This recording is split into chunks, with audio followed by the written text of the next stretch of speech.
इसलिए कौवा भी हमें सिखा रहा है कि स्मार्टली हार्ड वर्क कैसे करना, और इसलिए हमें हर काम को पहले काम को बारीकी से समझिए। कुछ लोगों को आपने देखा होगा कि चीजों को सीधा ही अपनी बुद्धि अपनाना शुरू कर देते हैं, फिर ढेर सारी मेहनत करे, परिणाम मिलता ही नहीं है। मुझे याद है, मैं बहुत पहले ट्रैवल बेल में काम करता था, तो मुझे काफी इंटीरियर में जाना था। तो किसी ने हमें उस जमाने की जो पुरानी जीप होती थी, उसने व्यवस्था की आप उसको लेके जाइए।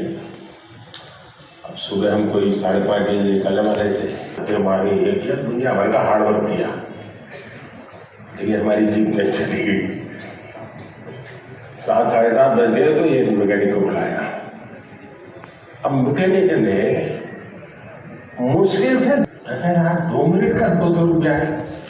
बोले साहब 2 मिनट का 200 रुपया नहीं है, ये 50 साल के अनुभव का 200 रुपया है।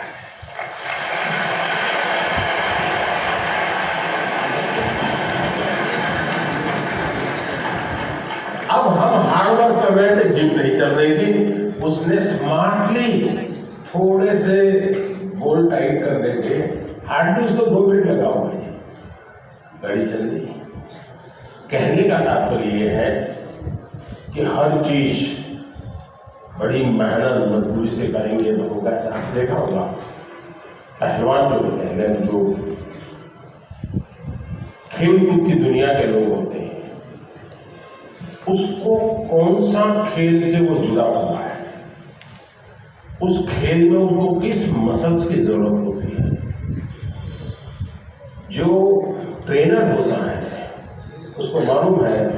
अब जैसे विकेट कीपर हुआ, तो विकेट कीपर को ऐसे ही झुक करके घंटों तक खड़े रहना होता है। अब हमें क्लास में कुछ गलत किया और टीचर कान पकड़ के नीचे बिठा देते हैं, ऐसे हाथ पैर में अंदर डाल के, तो कितना दर्द होता है कि नहीं होता?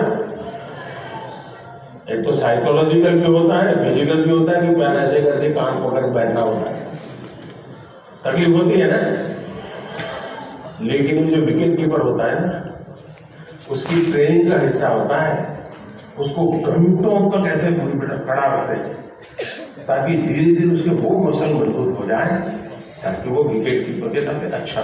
बॉलर होता है तो उसको उस विधा की जरूरत नहीं है, उसको दूसरी विधा की जरूरत है, तो उसको वो करवाते हैं।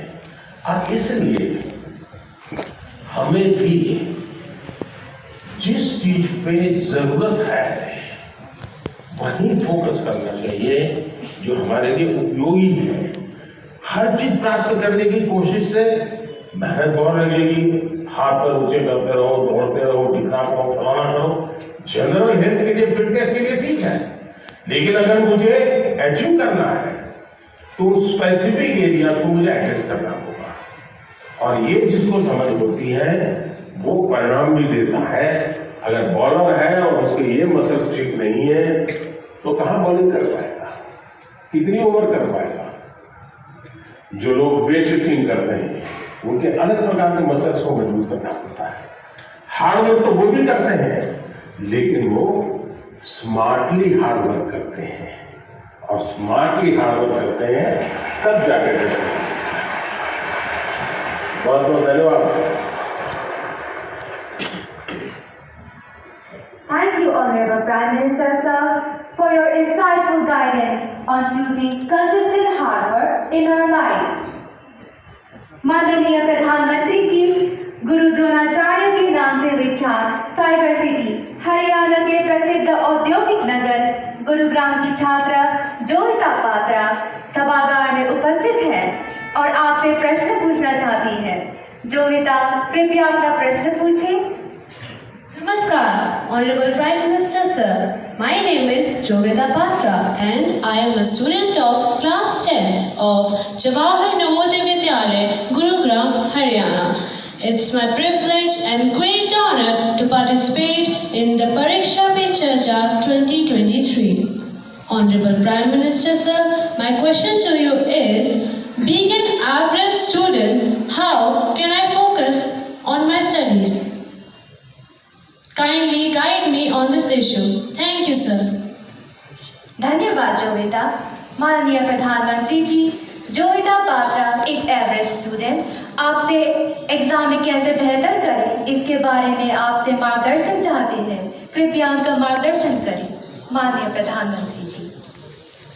सबसे पहले तो मैं आपको बधाई देता हूं कि आपको पता है कि आप एवरेज हैं।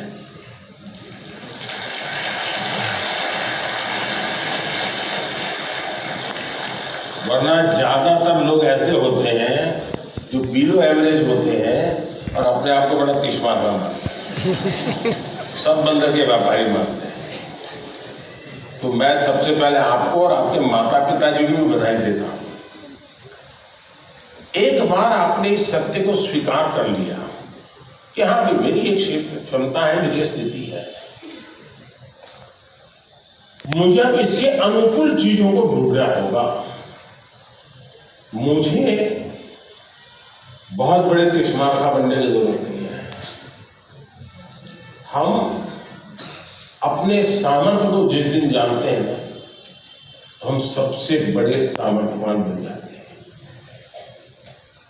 जो लोग खुद के सामर्थ्य को नहीं जानते उनको सामर्थ्यवान बनने में बहुत सारी रुकावटें आती हैं।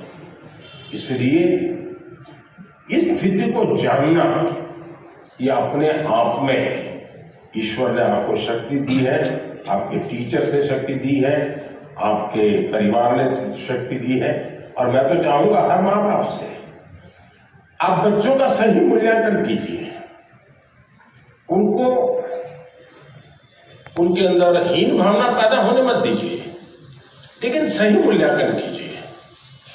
कभी कभी आप लोग उसको कोई बहुत बड़ी महंगी चीज लानी है तो आप आराम से उसको कहते नहीं भैया अपने घर की अपनी ताकत नहीं है, ये चीज हम नहीं ला पाएंगे, ऐसा करो 2 साल इंतजार करो, उसमें कुछ बुरा नहीं है।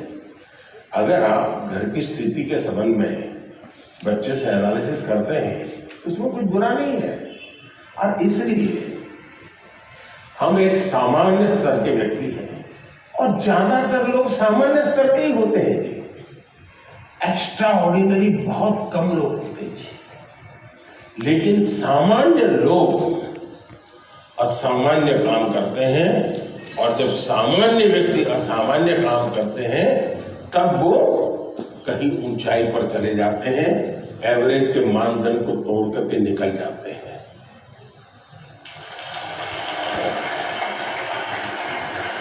अब इसलिए हमें कभी भी ये सोचना, दुनिया में आप देखिए ज्यादातर जो लोग सफल हुए हैं वो क्या है, वो किसी जमाने में एवरेज लोग थे, असामान्य काम करके आए हैं, बहुत बड़ा परिणाम लेके आए हैं। अब आपने देखा होगा इन दिनों दुनिया में पूरे विश्व की आर्थिक स्थितियों की चर्चा हो रही है। कौन देश कितना आगे गया, किसकी आर्थिक स्थिति कैसी है। कोरोना के बाद तो ये बड़ा मानदंड मिल गया है। और ऐसा तो नहीं है कि दुनिया के पास अर्थवेत्ताओं की कमी है, बड़े बड़े नोबेल प्राइज विनर जो गाइड कर सकते हैं कि ऐसा करने से आर्थिक स्थिति ऐसी बनेगी, ऐसा करने से ऐसी आर्थिक स्थिति, कोई कमी नहीं है। ज्ञान का प्रवाह बांटने वाले तो हर गली मोहल्ले में आजकल अवेलेबल है। और कुछ विद्वान भी अवेलेबल है जिन्होंने बहुत कुछ किया है।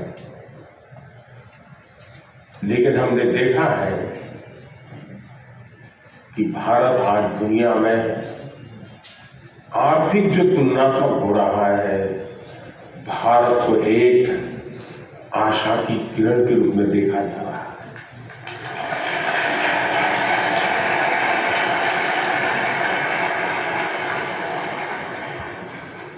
आपने 2-3 साल पहले देखा होगा हमारी ये परीक्षा पे चर्चा मेरी भी परीक्षा है।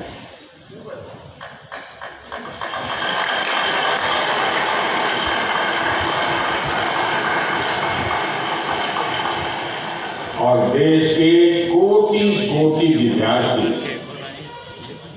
मेरी परीक्षा ले रहे हैं।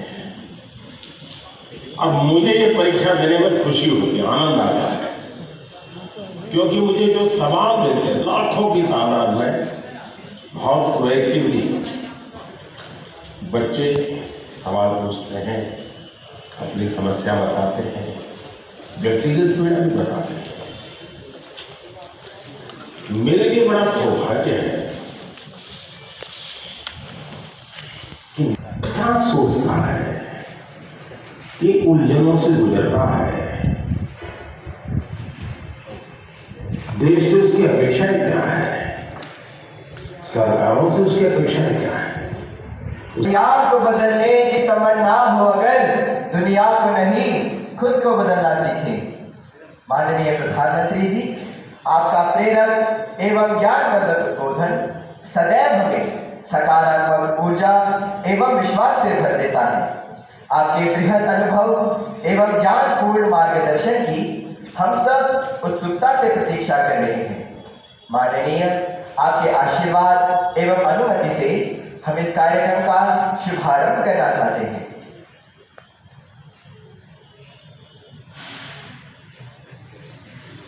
धन्यवाद मान्यवर।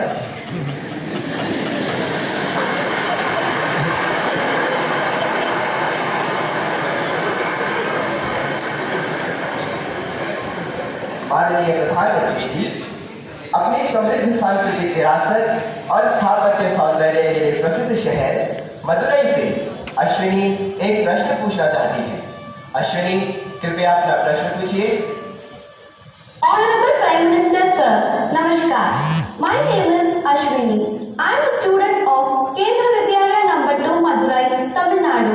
My question to you sir is, how do I deal with my family disappointment if my results are not good? What if I don't get the marks I am expecting? Being a good student is also not an easy job. Expectations of others become so high that the person who's giving exam gets so much stress and they go into depression, cut their hand and become irritated, and there is no one they could trust with their feelings. Kindly guide me on this. Thank you, sir. धन्यवाद Ashwini. Honorable Prime Minister Sir, Navdeep Dagur hails from the heart of India's capital, Delhi, the imperial seat of several empires, with its charming blend of a grand medieval history and amazing architectural style. Navdeep